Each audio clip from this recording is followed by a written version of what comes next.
Kita ni semua manusia. Bila kita mati, yang tinggal hanya tulang. Jadi tak kisah apa kulit, warna kulit, tak kisah apa dari negara asal mana, apa pendidikan yang kamu ada, apa kecapaian yang kamu ada, itu semua tak penting. Yang penting ialah hati kita sebagai manusia.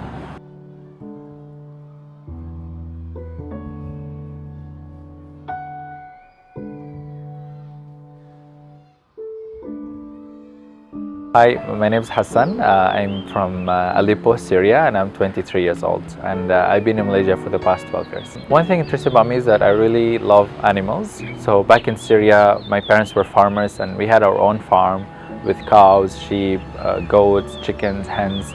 And so I grew up in that life. I grew up surrounded by nature and animals, and so I'm obsessed with animals. I'm at my happiest place when I'm surrounded by animals.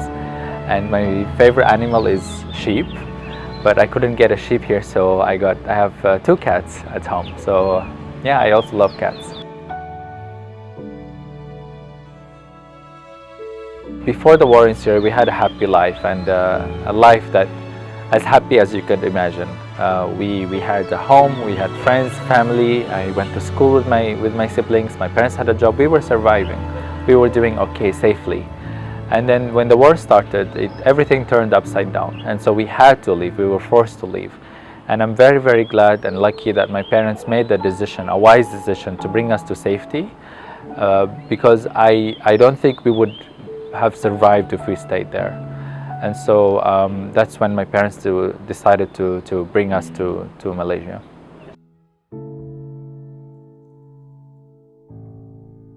As a child growing up, I've seen war on TV happening in nearby countries like Palestine and Iraq, and we had refugees from those countries who fled over to Syria.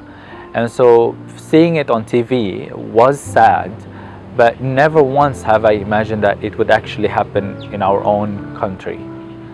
Never once have I imagined that one day we would become refugees.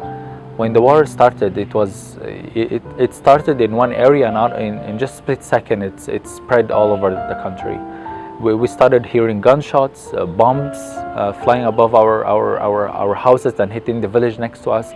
Our village was in a mountain, so we could see the other villages as well.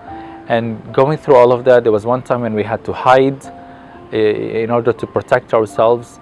And going through all of that experience, made us realize that the decision that my dad had to make to leave the country, no matter how sad it was and depressing it was for us to leave everything behind, it was crucial to leave for our safety and for a future that my parents wanted to provide to us.